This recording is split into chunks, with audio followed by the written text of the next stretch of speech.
Borat 2 is released, and I'm going to show you and tell you why the Trump administration is a little nervous for Rudy as he's featured in Borat 2. Rudy Giuliani, very nice. Hey everyone, it's Joseph for Zenny62 with a little bit of entertainment commentary. So, on Friday, Borat 2 was released on Amazon Prime Video. As we all know that since March, all the movie theaters have been closed. That's more than 7 months. And we haven't had any theatrical releases, or at least big theatrical releases since then.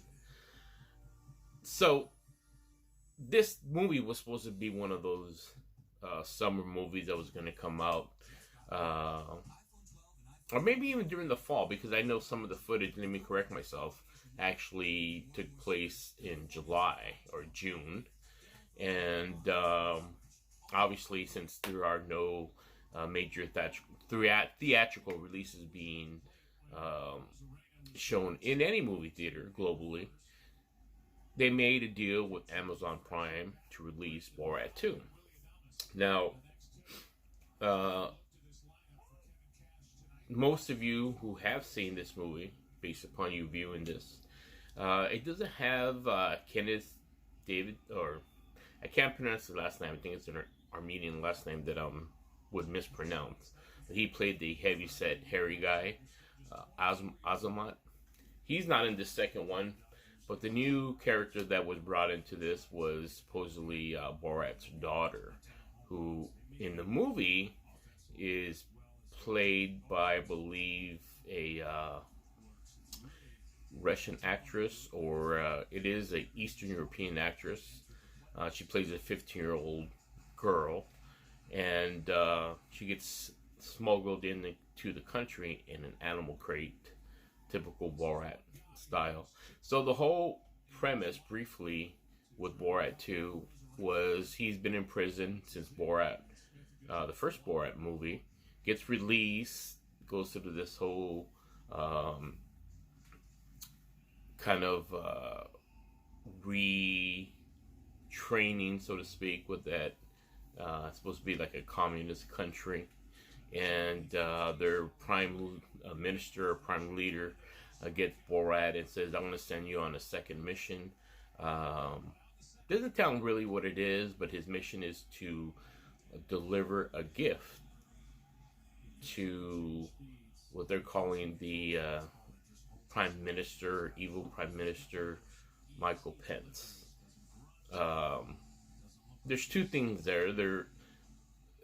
What's clever about even that comment is they're mocking the president in two ways. By pretending not to know that Donald Trump would be considered the prime minister or what have you, and misinterpreting that Mike Pence is really the prime minister. So there's a play on words there, which initially you don't think about, but even later on it starts kind of dwelling in your mind. So there, throughout this whole movie, there are things like that are being played out. Now, what I found interesting, the reason why I'm making this commentary, it's the usual hijinks. You know, I should have looked right before, but it was trending on Rotten Tomatoes. I wouldn't be surprised that it's hovering around 76, 79. I thought it was entertaining for the things that we already know. There is a scene where he actually invites himself to stay over some folks' house, and it looks like it's in the South somewhere. These gun-toting white guys who obviously were pro-Trump, and you hear all these ridiculous conspiracy and far-fetched things that come out of their mouths, that the Democrats created this virus. And throughout this whole thing, they're looking on QAnon. And the justification of these guys pointing to their laptop and say, see, they're aliens, they're pedophiles, and all these crazy things, and it's just it's too stupid to be funny, I guess. But what I found most interesting in this is that Sacha Baron Cohen, I believe, and I think he's admitted even on radio talk show hosts, specifically on the Howard Stern show, was he's Jewish. And so he's pretending that he's not when he's mocking these guys, saying, oh, it's the Jews, and he comes up with a song, goes to this white supremacist rally. It's just amazing how stupid these people look. And they really don't get it. They really don't get it. The one thing I was looking for throughout this whole movie was a scene that happened at the end of the movie with the confrontation with Rudy Giuliani. He's suckered in by Borat's daughter, who did this elaborate makeover, and you see how pretty the actress really is when she's dolled up. And she stuffs her blouse with balloons, and she's pretty out there, busty. Because there's news articles that they show in the thing how Rudy Giuliani got caught cheating with the busty, that's his thing. So the girl comes in with a short dress, pretends to be nervous interviewing him, and the whole time Rudy Giuliani, you could tell this is an old man that desperately wants to relate to this young person. So every little while he smiles, oh, it's okay, and finds reasons to touch her. So at the end of their interview, which was a horrible interview, and he's touting how great she is, and you're doing great, and and she's posing as a right-wing conservative journalist. At the end, she leads him to the bedroom to have a drink, right? What legitimate person in that limelight, but that's regarded or regards himself as a very moral character? I believe during this time he was still married, if not getting a divorce. Goes directly into this private bedroom with this girl, starts getting comfortable, loosening up his clothes, and he's about to have a drink when she's trying to help him, and they're touching each other. Take off the mic, and then he leans back. She didn't tell him to lean back. He leans back on the bed, starts unbuckling what looks to be unbuckling his belt, and then stuffing his hand as if he's gonna pull, like he's getting ready, right? He's getting ready to pull something out. He's working it.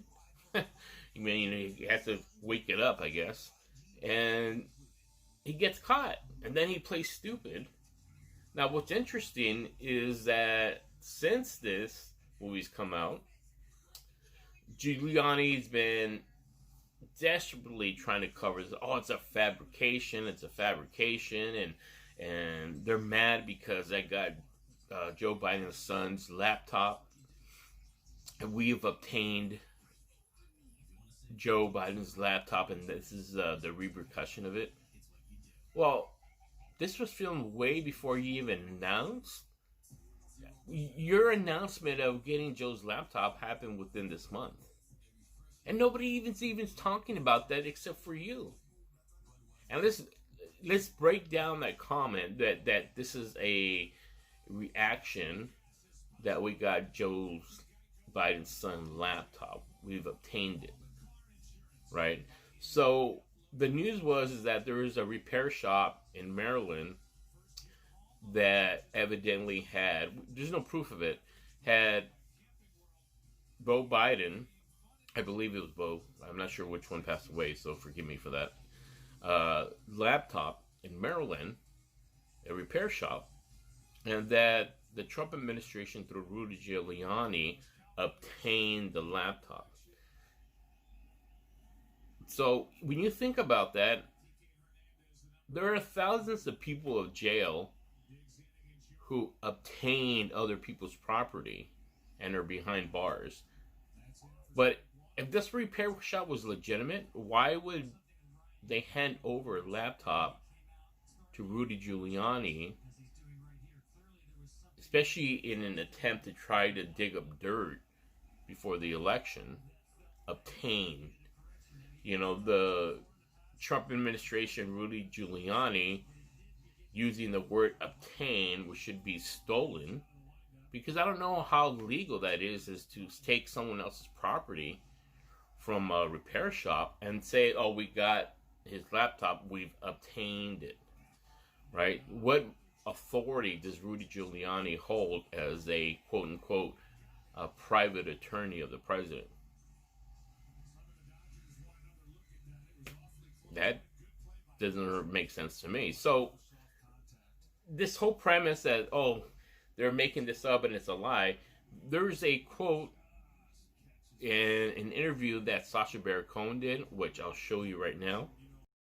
So this is a statement. I would say that if the president's lawyer found what he did there appropriate behavior, then heaven knows what he's done with other female journalists in hotel rooms.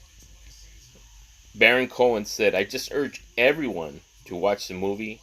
It is what it is. He did what he did. So, as you can see, the validation is there that they filmed what they filmed. And as Sacha Baron Cohen says, it is what it is. If you know everything about these Borat movies, they filmed this based upon a reactionary shot. Yes, it's a movie. And every movie, even documentaries, are scripted because that's a guideline of what you want to follow. But the whole point of these movies are to get reactionary shots. Do you think Rudy Giuliani would be acting this out, pretending, so that someone else would show him in this compromising position? No. These are what was filmed because this is how he acts in private.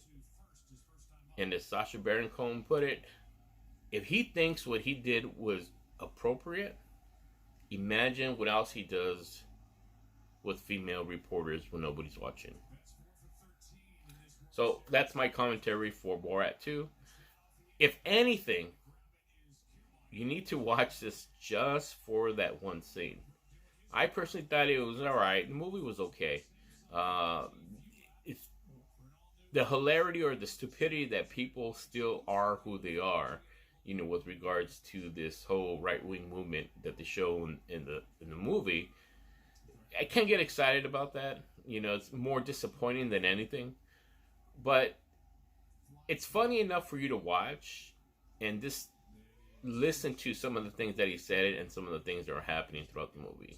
So I'll leave it at that. And don't forget to always keep it here on Zenny62. And don't forget to like and subscribe.